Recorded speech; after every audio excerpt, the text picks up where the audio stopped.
Saxon Algebra 2, lesson 74. What the heck? This year is flying by.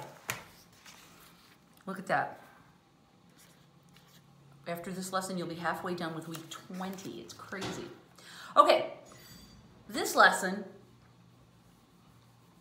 is related to our old friends, the dirt problems. Distance equals rate times time, right? I remember this as dirt problems, which makes sense because they involve people traveling, all right? Often on dusty roads, so you know, dirt problems, get it? And in these problems, we make an assumption, a ridiculous, unrealistic assumption, that everyone is traveling at what we call uniform motion. What that means is that we're assuming a constant speed. If you want to deal with trips where people are speeding up or slowing down, then you would have to move into calculus because that's where you deal with accelerations and decelerations. We're not going to do that. We're keeping it simple. So whenever you see uniform motion, what I want you to remember is thank you for making it easier for me, okay? That's a help. All right, we've done these kinds of problems for quite some time. Let's recap what we already know. The first style of problem that we learned is what I call the Lord of the Rings style. And in these problems, we either have, there's a couple different scenarios that we can use. The first one is where in all of them, the first distance is equal to the second distance. This one is where Sam and Frodo go into Mordor, throw the ring over the edge, and then go all the way back to the Shire. So I think of this as the Shire, and this is Mordor, and they travel to and then go back, right? Another way you can use this style of problem is to go, oh look, this is the distance of Frodo traveling from the Shire to Mordor, and here's the distance of Sam. They go together, right? In all of these problems, the distance of the first equals the distance of the second. The two distances are the same, right? And so what we can do, knowing that rate times time equals distance, we can substitute these two letters in for this. And we can say the rate of the first person times the time of the first person, or trip, however the story goes. This should be a 2. Is the rate times time of the second scenario. This is our base equation that we can then use to set up our problems, because John gives us information about rates and times, right? He doesn't usually give us distances. He gives us rates and times. So this is fabulous. The second style of problem that we've looked at is the one I call the Titanic style. And in these, two things leave from just different places and go bump in the night. This is the distance of the ship leaving England and traveling to the North Atlantic. This, I'm sorry to say, is the distance of the iceberg. And it broke off, I don't know, somewhere in the North Pole-ish area, the Arctic Ocean, and it floated around up there in northern Canada until bump, right? The total distance that the two travel is equal to K. This is the ship leaving England, and this is where the iceberg leaves, let's call it the Arctic Ocean. I'm gonna write it down here. All right. Another scenario that uses this same basic setup is poor Jack and Rose. If you haven't seen the movie, let me give you spoilers. The ship sinks, and our heroes that are fictional, they're not in the real thing. Of course, the story of the Titanic is true. Jack and Rose is fictional. They find themselves floating on a piece of debris that is not big enough for the both of them. Now, I think they could have done better to share it, but whatever. Here they are floating together on their piece of debris, and I'm sorry to say that Rose goes on to be rescued and taken back to New York City. where she lives a long, full, and reasonably happy life. But from that same little floating piece of debris, I mean, technically I should draw it going down. Poor Jack slips away, sinks to the bottom of the ocean. Let's call it the sea floor, where his poor dead body is eaten by fish. I'm sorry, Jack. But again, there's a distance, a total distance between where one ends up and where the other ends up that we can calculate, and we call it K. So in these problems, K equals the total distance between the two objects, and we say that the distance of the first part plus the distance of the second part adds up to this total distance of K. And using this, the fact that rate times time equals distance, we can change this to R1T1 plus R2T2 equals K. And again, here's our base equation that we use. John gives us information at this level to actually plug in and solve, right? So we have to get our base equation set. Then that's the point where we go back into the problem and look for all of those, right? All right, there's a third style. Let me keep going. The third style is the chasing style. I call it the Princess Bride, because in the Princess Bride, there is a never-ending series of people chasing other people. I can't even keep them all straight. Princess Bride. And there's a couple different chase scenarios. One is where people start out at the same place, but one gets way ahead than the other. And at a certain point in time, maybe when this person reaches a goal or when a certain number of time passes, there's a gap in between them. This time, our letter K stands for the gap in between them. So this would be the distance of the first, this would be the distance of the second, and there's a gap in between them. Another way is that one of the people in our chase scenario gets a head start. Then the gap is over here, right? Distance of the two. So, in order to write an equation in these scenarios, we take the shorter distance and the gap and add them together, and that equals the distance of the longer one. Okay? So, shorter trip plus gap equals longer trip. And again, R1T1 plus K equals R2T2. There's our base equation. All right. Now, what's different about this fourth type of problem, and really it's just a little bit of a broader way to describe these problems. So it's a little bit more of an all-purpose equation. We call it both distances given.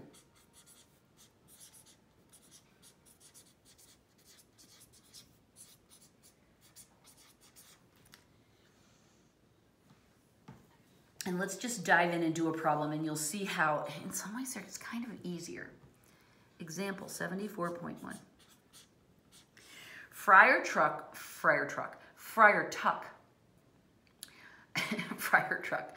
rode the 24 miles to the fair in Nottingham at a leisurely pace. Maybe he did ride in a truck. I don't know. He stayed too long at the fair and had to double his speed on the way back in order to get home in time. His total traveling time is 9 hours. How fast did he travel in each direction? What were the times? Okay, so let's look at what we've got here.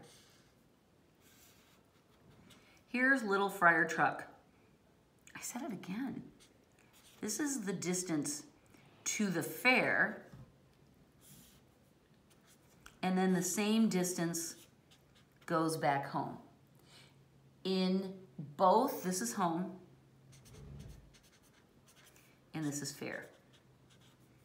Okay, so the subscript describes where he's going. Okay, we know that the distance to the fair equals 24 miles, and then the distance to go back home also equals 24 miles.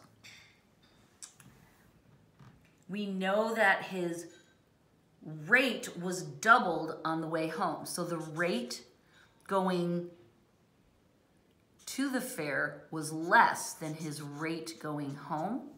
One of them was twice as fast as the other, so we can see it. We have to multiply this one by 2 to get it to work. Please always write the inequality. I know you think you don't need to. That's fine. I used to think I didn't need to either, but now I know you'll get it right every time if you write it as an inequality first. And you'll notice I always do it. Okay, so now we've got the rates figured out, and now we need to know the information about the time. The total traveling time was 9 hours. So the time going to the fair plus the time going home equals 9. All right?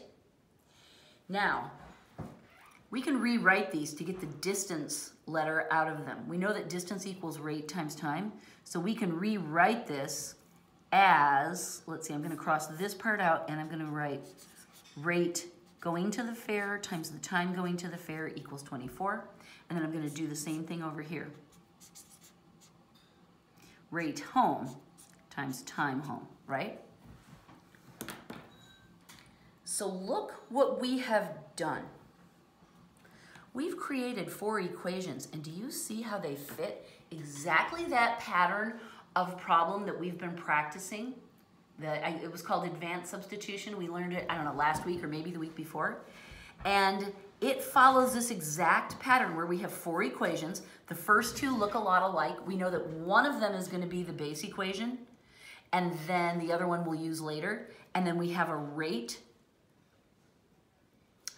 equation that involves multiplying, and we have a time equation that involves adding. This is exactly what we've been practicing. So now we get a chance. We see we have 1, 2, 3, 4 equations. One of these 2 is going to be the base. We look to this one to tell us which one to use. We don't want to divide by 2, right? That would be a mess. So we want the equation where we can substitute this in for RH. That would be right here. So that tells us this is the one we want to use for our base equation, and then we'll substitute the other ones in. This is exactly what we've been practicing. The moment has come for us to put it to use. So I'm going to copy this as my base equation.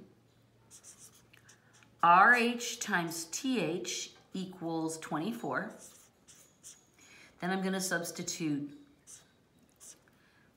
2RF in for RH, and now I can rearrange this one however I want. I want to substitute in for TH, so I'm going to make this TH equals 9 minus TF, because that will be set up the way I want it to. Okay, this equals 24. Do you see what I did? There's our base equation, and then this is after I've substituted in 3 of my 4 equations. All right. Now we're ready to do a little bit of distributing, aren't we? So I'm going to multiply this. I'll get 18RF minus, oh, this is going to be, let me just copy this much at the top of the next page so I don't have to do it in my head.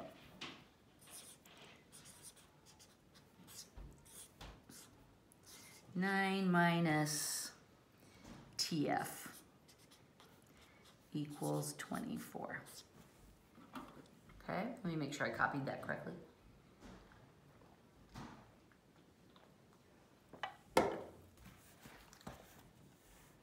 That looks good. Now I'm ready to multiply out this distribution. This is where things get nutty. Remember, I have no strategy. I'm not planning anything out other than just following the rules for how to know which one to use as a base equation. I'm just plugging stuff in, right? There's no master strategy here. 18 times the rate going to the fair minus 2RFTF equals 24. Now that just looks like a hot mess, and sometimes you just want to put your head down and cry.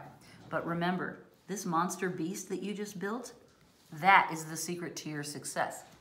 RFTF is our first equation that we haven't used yet. RFTF is equal to 24. Hallelujah. So what we're going to do is we're going to change this to 24.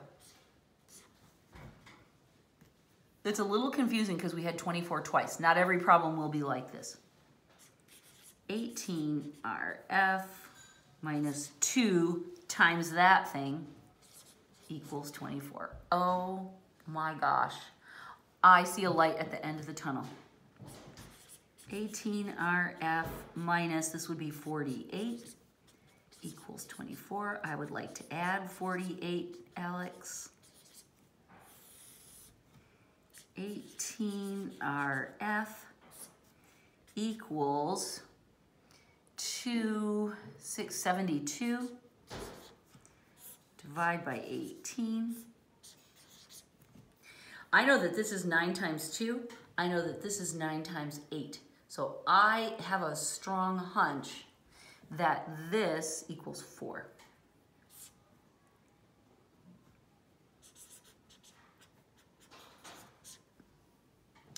And that's correct. It's 4 miles per hour is the rate of our little friend as he travels along to the fair. Now, we know that, here it is, 2 times his rate going to the fair equals the rate coming home. So I can figure out that the rate coming home is 8 miles per hour. Okay, and I know that in both of these equations, the rate times the time equals 24. So if I take 24 and divide it by the rate, that'll give me the time. 24 divided by 4 equals 6. So the time going to the fair was 6 hours. Can that be right? Wow, he invested heavily in this trip. And then this one, 24 divided by the 8, the time going home equals 3 hours. These are the correct answers. He spent 9 hours in one day just traveling. I hope he had a good time at the fair. All right, now, that is a problem that gives us practice in using these substitution skills that we've been practicing for a while. The question that you can very fairly ask yourself is, this looks like a Lord of the Rings problem. Why didn't we just use that formula? Spoilers, we could have. Some problems are set up in such a way that we could have used, like this one in this example, right? We could have used Lord of the Rings style. The point is that this both distances given approach allows us kind of like an umbrella strategy that will work for a number of different problems. The next problem we're going to try, I believe, there are different distances. So it will not fit into one of our pre-existing models, let's just say. Okay, so this is example 74.2. This is our last example for this lesson. All right. Atalanta ran 4 times as fast as her challenger. Okay, so we have Atalanta and her challenger. The rate of Atalanta is greater than the rate of her challenger. See how I'm doing an inequality first? She ran 4 times as fast as her challenger. So in order to make these equal, we have to multiply 4 times the lower one. That gives us an equality.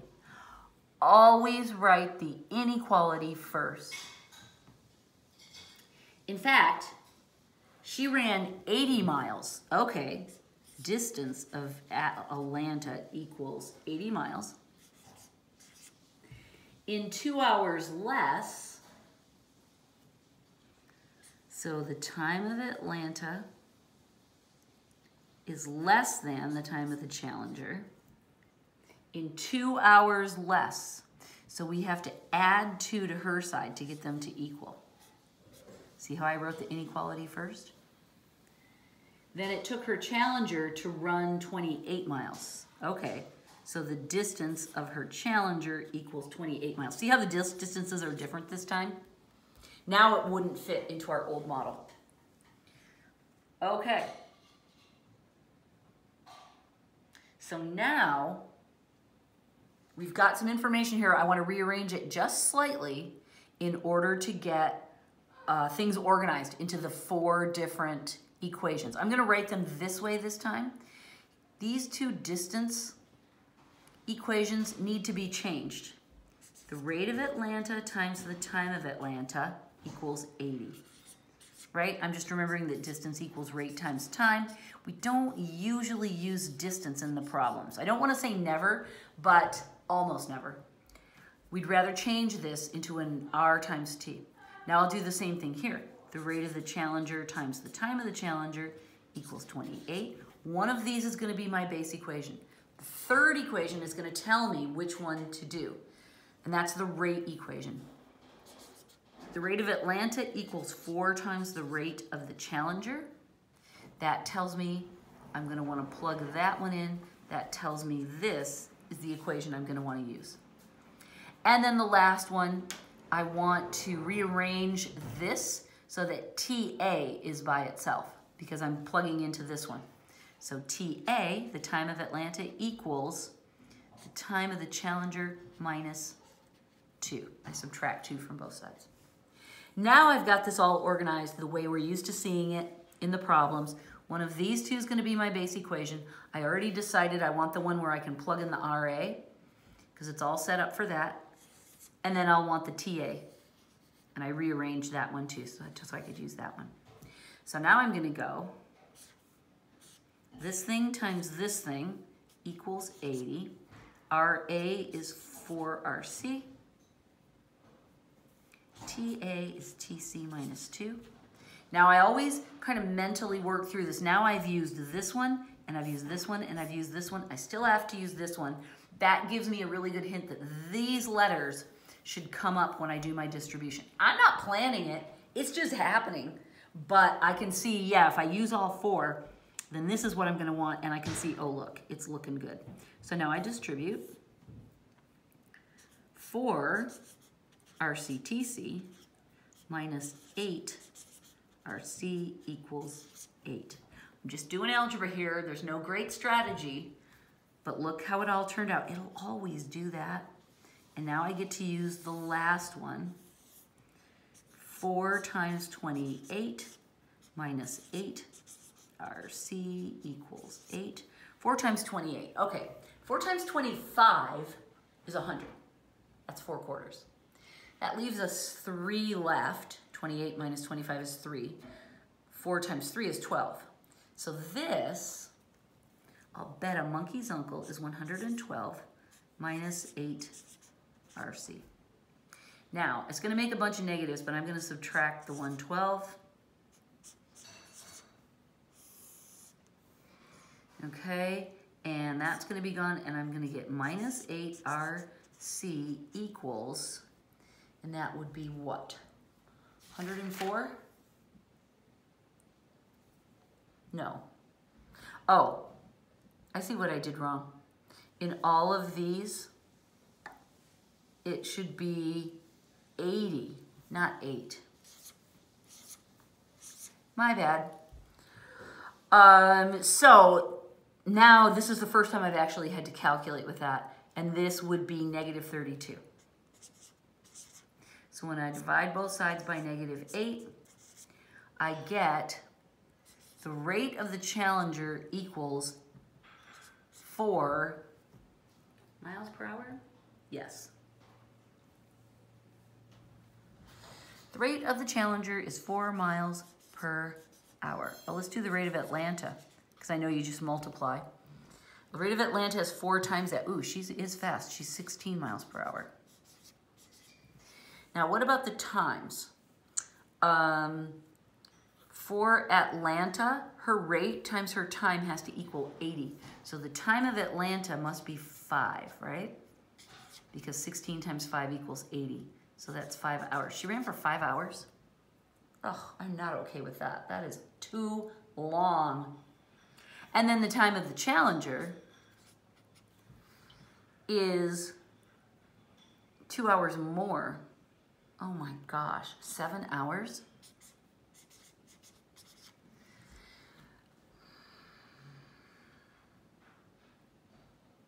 These are all right. Okay, This example, I think, makes a lot more sense for illustrating this new approach to solving these problems, because the last one we could have done, this friar going to the fair, friar truck, as I like to call him, we could have easily done that using Lord of the Rings style. It works to do it with both distances given, but this problem with Atalanta and her challenger, it would not have worked in any of the other approaches. So this makes a lot more sense for our new strategy. There are our answers. Remember, this is what we've been practicing for, and now the story has finally caught up with us. That is lesson 74. I hope you enjoyed it half as much as I did, 1/3 as much as I did, because I enjoyed it a lot. Let me sneak peek. Next lesson's pretty fun too. Something to look forward to. 75, whoa, very impressive. Okay, I'm done, goodbye.